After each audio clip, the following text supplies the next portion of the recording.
शील प्रभुपाद की जय, गुरु वरांग की जय। कल के सत्र में हमने सुना था रामानुजाचार्य के शिष्य यज्ञेश, जिनके घर पर रामानुजाचार्य नहीं आ पाते क्योंकि उन्होंने उन वैष्णवों का सम्मान नहीं किया था। इस कारण से यज्ञेश बड़े दुखी हुए, उनको पश्चाताप होने लगा। उनको एहसास हुआ कि मेरे अंदर जो गर्व की भावना है धन के प्रति, उससे मैंने वैष्णवों का अपमान किया, उनका सम्मान नहीं कर पाया। मैं केवल गुरु के आगमन की तैयारी करने लगा। मेरे गुरु महाराज ने जिन वैष्णवों को भेजा था उनको मैंने पूछा ही नहीं। उनको अपनी गलती का पश्चाताप होने लगा। रामानुजाचार्य यज्ञेश को कहते हैं कि आपको अपनी भूल का एहसास हुआ है तो आपका हृदय परिवर्तित अवश्य होगा। इस प्रकार से रामानुजाचार्य यज्ञेश के पश्चाताप पर उसको आशीर्वाद प्रदान किए और यज्ञेश के अंदर जो भावना थी वैष्णवों की सेवा करने के प्रति वह उजागर हो गई। उनको समझ में आया कि वैष्णवों की सेवा के अतिरिक्त संसार में इससे बड़ी कोई और सेवा नहीं है। इसके पश्चात रामानुजाचार्य श्रीशैल में आगमन करते हैं। वह उस पहाड़ी की तलहटी में रहते हैं। उस पहाड़ी पर चढ़ना नहीं चाहते क्योंकि भगवान नारायण लक्ष्मी के साथ वहाँ निवास करते हैं। अगर रामानुजाचार्य अपने चरणों से उस पहाड़ी को स्पर्श करेंगे तो बहुत बड़ा अपराध हो जाएगा। इस कारण से वह पहाड़ी पर नहीं चढ़े। बाद में अन्य पुजारी साधु संत रामानुजाचार्य जी को कहने लगे कि अगर आप पहाड़ी पर नहीं चढ़ेंगे तो दूसरे भक्त भी आपका अनुसरण करेंगे, वे भी पहाड़ी पे नहीं चढ़ेंगे। इसलिए अच्छा होगा कि आप चलिए। आप चलेंगे तो बाकी भक्त भी उस पहाड़ी पर चढ़ेंगे, दर्शन कर पाएंगे, पुजारी भी अपनी नित्य रूप से सेवा कर पाएगा। अब उस पहाड़ी पर चढ़कर रामानुजाचार्य शैलपुर से भेंट करते हैं। इसके विषय में आज हम श्रवण करेंगे। इन पवित्र पुरुषों की अपील को स्वीकार करते हुए यतिराज ने अपना निर्णय बदल दिया और अपने सभी शिष्यों के साथ पहाड़ी पर चढ़ने के लिए निकल पड़े। तो पहले निर्णय था कि पहाड़ी पर नहीं चढ़ना है क्योंकि वो पहाड़ी ही स्वयं भगवान का स्वरूप है, भगवान उस पहाड़ी पर नित्य लीला करते हैं। लेकिन अब साधु संतों के कहने पर रामानुजाचार्य ने अपना विचार बदल लिया। अब वह पहाड़ी पर अपने शिष्यों के साथ निकल पड़े। चढ़ाई लंबी और खड़ी थी और कुछ समय बाद रामानुज भूख और प्यास के कारण शिथिल हो गए। जब वे रास्ते के किनारे विश्राम कर रहे थे, रामानुज के चाचा वैष्णव आचार्य श्रीशैलपूर्ण वहाँ प्रकट हुए। पहाड़ी की चोटी पर मंदिर से महाप्रसाद और चरणामृत लेकर आए। इस साधु भक्त को अपनी ओर से इस प्रकार की सेवा करते देख रामानुज थोड़े विचलित हुए और बोले, आप ऐसा व्यवहार क्यों कर रहे हो? ऐसा विद्वान आचार्य मेरे जैसे अधम व्यक्ति के लिए इतना कष्ट क्यों उठाए? इस सेवा को करने के लिए अवश्य एक बालक को लगाया जा सकता था। तो जिस पहाड़ी पर रामानुजाचार्य चढ़ रहे थे अपने शिष्यों के साथ, वह पहाड़ी की जो चढ़ाई थी बहुत लंबी थी और खड़ी चढ़ाई थी। खड़ी मतलब 90 डिग्री सीधी चढ़ाई और लंबा पहाड़। कुछ समय के बाद रामानुजाचार्य भूख और प्यास के कारण शिथिल हो गए, थक गए। और जब वे रास्ते के किनारे विश्राम कर रहे थे थकान के कारण, रामानुज के जो चाचा हैं श्रीशैलपूर्ण, वो भी महान वैष्णव आचार्य हैं, तो वे वहाँ प्रकट हो गए। पहाड़ पे जो मंदिर था वहाँ से महाप्रसाद और चरणामृत श्रीशैलपूर्ण रामानुज के लिए लेकर आए। और रामानुज ने देखा एक साधु भक्त मेरी ओर आ रहा है, मेरी सेवा कर रहा है, मेरे को महाप्रसाद दे रहा है, मेरे को चरणामृत पिला रहा है। तो रामानुज थोड़े विचलित हो गए ये सब देखकर और वे कहने लगे श्रीशैलपूर्ण से, आप ऐसा व्यवहार क्यों कर रहे हो? आप जैसा विद्वान आचार्य मेरे जैसे अधम व्यक्ति के लिए इतना कष्ट क्यों उठा रहा है? रामानुजाचार्य कहना चाहते मैं अधम हूँ, आप महान आचार्य हैं, आप मेरे लिए इतना कष्ट, इतना समस्या क्यों उठा रहे हैं? मैं थक गया हूँ और आप ऊपर से मंदिर से महाप्रसाद चरणामृत मेरे लिए लेकर आ रहे हैं। और रामानुजाचार्य ये भी कहे कि इस सेवा में छोटे से बालक को लगाया जा सकता था, आप स्वयं ये सेवा क्यों कर रहे हैं। रामानुजाचार्य के चाचा जी हैं श्री शैलपूर्ण, रामानुजाचार्य उनको कह रहे हैं। मैं भी ऐसा ही सोच रहा था, शैलपूर्ण ने उत्तर दिया, लेकिन किसी व्यक्ति को ढूंढने के बाद मुझे अपने से कम सम्मानजनक कोई नहीं मिला। कितनी बड़ी बात श्री शैलपूर्ण ने रामानुजाचार्य को कही।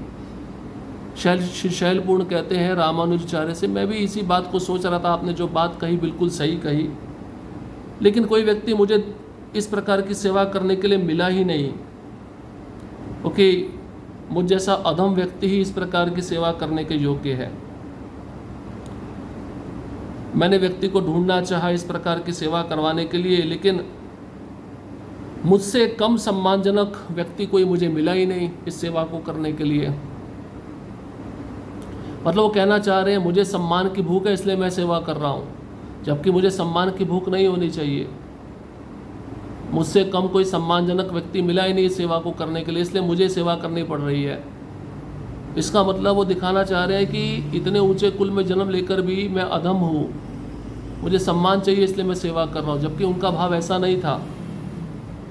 इस कारण मैं व्यक्तिगत रूप से आपके पास आया हूँ। रामानुज अपने चाचा के इस उत्तर को सुनकर बहुत संतुष्ट हुए, क्योंकि वे समझ सकते थे कि विनम्रता वैष्णव के सबसे आवश्यक गुणों में से एक है। फिर उन्होंने श्री शैलपूर्ण के चरणों में प्रणाम किया और अपने शिष्यों के साथ आनंद के साथ प्रसाद ग्रहण किया। थकान से मुक्त होकर अनुयायी तब तक पहाड़ी पर चढ़ते रहे जब तक वे वेंकटेश्वर के प्रसिद्ध मंदिर तक नहीं पहुंच गए। अब रामानुजाचार्य को श्री शैलपूर्ण कहते हैं, इसलिए व्यक्तिगत रूप से मैं आपके पास आया हूँ, मेरे अंदर सम्मान की बड़ी भूख है, इसलिए मुझे ये सेवा करनी पड़ रही है, आप मेरा सम्मान करो, ऐसा वे कह रहे हैं। तो रामानुजाचार्य अपने चाचा की इस विनम्रता को देखकर बड़े संतुष्ट हुए। जब उन्होंने वह शब्द सुने अपने चाचा के मुख से तो उनको बड़ी संतुष्टि हुई, क्योंकि रामानुजाचार्य जानते थे कि वैष्णव का सबसे बड़ा गुण क्या है, विनम्रता। वैष्णव के अंदर सभी गुणों में से सबसे श्रेष्ठ विनम्रता होनी चाहिए। रामानुजाचार्य फिर श्री शैलपूर्ण के चरणों में प्रणाम किए।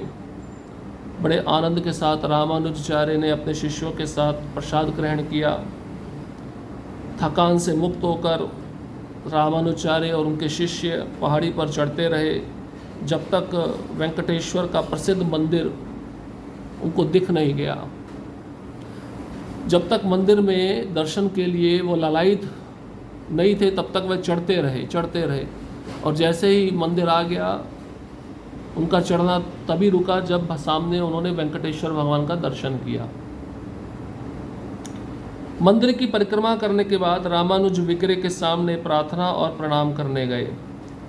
भगवान की सुंदरता को देखकर उनका हृदय भक्ति में परमानंद से भर गया और उनके कपोलों से अश्रुपात होने लगे। शीघ्र ही भगवान के प्रेम के लक्षणों ने उन्हें अभिभूत कर दिया और बाह्य चेतना से विमुख हो अचेत हो धरती पर गिर गए।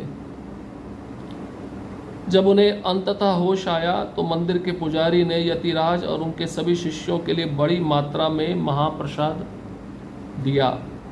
उस पवित्र मंदिर को देखकर सभी भक्तों को बहुत खुशी हुई और मंदिर में 3 दिनों तक सभी भक्त रामानुजाचार्य के साथ मिलकर रहे। तो ऊपर सभी भक्त पहुंच जाते हैं, रामानुजाचार्य के साथ में मंदिर की परिक्रमा करते हैं। रामानुजाचार्य भगवान के विग्रह के सामने प्रार्थना करते हैं, प्रणाम करते हैं और भगवान का श्रृंगार देखकर, भगवान की सुंदरता देखकर रामानुजाचार्य का जो हृदय है वो भक्ति से भर जाता है, परमानंद से भर जाता है। रामानुजाचार्य के गालों पर, कपोलों पर अश्रु बहने लगते हैं, आंसू बहने लगते हैं भगवान की सुंदरता को देखकर। जल्दी ही रामानुजाचार्य भगवान के प्रेम के लक्षणों से अभिभूत हो जाते हैं और बाह्य चेतना खो देते हैं, विमुख हो जाते हैं बाह्य चेतना से। बाहर के संसार में क्या चल रहा है उनको कुछ पता नहीं है, कुछ लेना देना नहीं है और अचेत होकर धरती पर रामानुजाचार्य गिर जाते हैं। बेहोश हो जाते हैं। ये भाव भक्ति के उन्मत्त लक्षण है, प्रेममय लक्षण है। ये लक्षण जिस भक्त में प्रकट होते हैं वह भगवान की सुंदरता को देखकर, भगवान के नाम को सुनकर, भगवान की लीलाओं को सुनकर अचेत होकर पृथ्वी पर गिर पड़ता है। जब अंत में रामानुजाचार्य को होश आता है तो मंदिर के जो पुजारी हैं रामानुजाचार्य और उनके सभी शिष्यों के लिए बड़ी मात्रा में महाप्रसाद अर्पण करते हैं। उस पवित्र मंदिर को देखकर सभी भक्त बहुत खुश होते हैं और उस मंदिर में 3 दिनों तक अपने गुरु महाराज के साथ निवास करते हैं। इस दौरान रामानुज के चचेरे भाई गोविंद, जो शैलपूर्ण के शिष्य थे, अनुयायियों में शामिल होने के लिए वहां आए। दोनों भक्त एक दूसरे को फिर से देखकर प्रसन्न हुए और एक दूसरे को बहुत आनंद के साथ आलिंगन किया। शैलपूर्ण के अनुरोध पर रामानुजाचार्य अगले वर्ष तक श्रीशैल में रहे और हर दिन श्रीशैलपूर्ण उन्हें रामायण का पाठ करने, छंदों में अपनी स्वयं की प्रेरित व्याख्या जोड़ते। 1 वर्ष के अंत में उनका अध्ययन पूरा हो गया और रामानुज खुद को भाग्यशाली मानते थे कि ऐसे विद्वान भक्त से वह इस शास्त्र को सुनने में सक्षम थे। उसी दिन रामानुजाचार्य के चचेरे भाई गोविंद, जो शैलपूर्ण के शिष्य थे, पहले की कथा आपको याद होगी, गोविंद शिवजी के भक्त बन गए थे। रामानुजाचार्य श्री शैलपूर्ण अपने चाचा को पत्र लिखे कि आप कैसे भी करके गोविंद को शिव की भक्ति से लेकर विष्णु की भक्ति के चरण कमलों में प्रेरित करो। तो यही गोविंद, जो शैलपूर्ण के शिष्य थे, रामानुजाचार्य के अनुयायियों में शामिल हो गए और दोनों भक्त गोविंद और रामानुजाचार्य बड़े लंबे समय के बाद एक दूसरे को मिले थे। एक दूसरे को देखकर वह बहुत प्रसन्न हुए। एक दूसरे को बहुत आनंद के साथ उन्होंने आलिंगन दिया। अब शैलपूर्ण, जो रामानुजाचार्य के चाचा हैं, वह अपने भतीजे रामानुजाचार्य को कहते हैं कि अगले वर्ष तक आप इसी स्थान श्रीशैल में रहिए और हर दिन श्री शैलपूर्ण के मुख से रामानुजाचार्य रामायण सुनते थे। श्री शैलपूर्ण रामायण का पाठ करते थे, रामानुजाचार्य उनके शिष्य बैठकर सुनते थे। और जब शैलपूर्ण रामायण का पाठ करते थे, छंदों में अपनी स्वयं की प्रेरित व्याख्या रामायण के पाठ में वह जोड़ देते थे। 1 साल तक पूरा अध्ययन करने के बाद रामायण का अध्ययन जब अंत हो गया, समाप्त हो गया, तो रामानुज खुद को भाग्यशाली समझने लगे कि श्री शैलपूर्ण जैसे विद्वान भक्त के मुख से मुझे रामायण सुनने को प्राप्त हुआ। रामायण सुनने का मुझे सौभाग्य प्राप्त हुआ। मैं सक्षम हो सका रामायण को सुनने में एक महान भक्त के मुख से। अब इस प्रकार से रामानुजाचार्य श्री शैल पर्वत पर गए। उन्होंने वहाँ पे भगवान का दर्शन किया। दर्शन के साथ साथ उन्होंने श्री शैलपूर्ण की जो इच्छा थी उसको भी पूरा किया। श्री शैलपूर्ण जानते थे कि रामानुजाचार्य चले जाएंगे तो मुझे किसी का संग नहीं मिल पाएगा, इसलिए श्री शैलपूर्ण ने रामानुजाचार्य को कहा कि आप 1 साल तक यहीं पे रुकिए, रामायण की कथा होगी, आप उसको सुनिए और उसके बाद में आप जा सकते हैं। तो 1 वर्ष तक रामानुजाचार्य श्री शैलपूर्ण के कहने पर श्री शैल पर रहे, जहाँ पर स्वयं भगवान नारायण लक्ष्मी के साथ निवास करते हैं। अब गोविंद जो थे उनका थोड़ा व्यवहार ठीक नहीं था, असामान्य व्यवहार था। वो व्यवहार कैसा था कि गुरु की सेवा करते करते कोई गलती हो जाती थी, उस गलती को कैसे हटाया जाए, उस गलती से कैसे निवारण प्राप्त किया जाए, इस प्रकार के छोटे मोटे असामान्य व्यवहार गोविंद के चरित्र में देखने को मिलते थे। अभी कैसे व्यवहार थे, किस प्रकार से असामान्य थे, इसको हम अगले सत्र में श्रवण करेंगे। हरे कृष्णा कृष्ण कृष्ण हरे हरे, हरे राम राम राम हरे हरे। श्रील प्रभुपाद की जय, ध्रुवरंग की जय।